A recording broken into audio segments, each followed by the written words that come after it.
Mga kapatid, magandang gabi. Isa din ito sa problema ngayon sa loob ng iglesia, mga kapatid. Testimonies for the Church, Volume 5, page 172.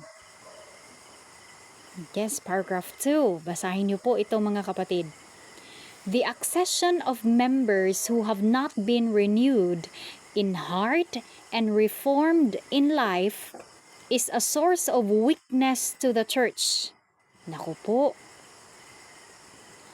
yung pagpaparami ng mga miyembro, pagpapapasok ng mga miyembro sa loob ng iglesia na hindi po nabago yung puso at hindi nareforma yung buhay ay sila ang dahilan po ng weakness sa iglesia. This fact is often ignored.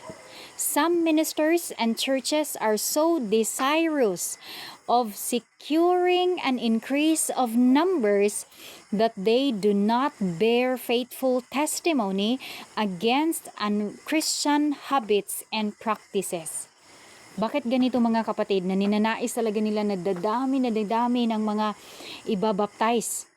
Kahit hindi pa lubusang naintindihan, minsan nga, hindi lang talaga minsan, lalo na nung mga nakaraang mga taon, mga kapatid, ay binabayaran po talaga yung magpapa-i-baptize nila para lang talaga magpa-baptize. Pero mga ilang sabat lang, minsan nga isang sabat lang, ayun, nawala na, mga kapatid. Bakit po ba, mga kapatid? Kasi nga, nagkukumpit yan, yung mga ministers yung mga pastors, kung sino yung makakakuha ng top ng mga numbers na naipasok. Kaya meron silang mga goal. Kung mga kapatid, kaya babayaran na lang. Kasi the more baptized members, the more yung benefits. Nako, grabe, nakakatakot, mga kapatid. Those who accept the truth are not taught that they cannot safely be worldlings in conduct while they are Christians in name. Mga kapatid, dapat sana sa tulong ng Panginoon, ipapaunawa po talaga sa kanila kung ano talaga yung buong katotohanan o yung mga katotohanan. Fundamental beliefs, mga kapatid, 28 fundamental beliefs. Hindi na po yan inuubos na ituro po. Dapat po lahat ng yon ay ipapaintindi po talaga kahit ilang araw pa, aabot man ng buwan, mga kapatid. Hindi yung isang linggo lang, nagbaptize na, tapos tatanungin mo kung ano yung mga lessons na natutunan ng mga students or mga candidate for baptism. Naku, nakakaawa po, hindi po halos nila alam or naintindihan. Ni alam lang nila Sabbath, tapos ibang mga doctrine hindi na po naintindihan. Paano yan, mga kapatid?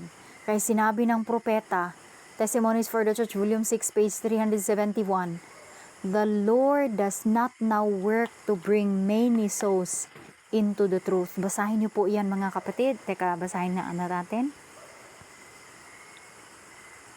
63:7:1.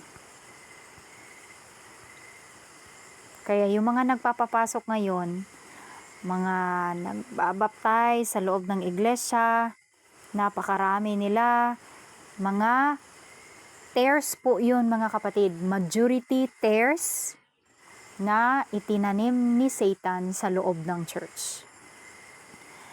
Kaya basahin niyo po ito, mga kapatid. The subject of health reform has been presented in the churches, but the light has not been heartily received. If the members of our churches disregard the light on this subject, the light of health reform, they will reap the sure result in both spiritual and physical degeneracy.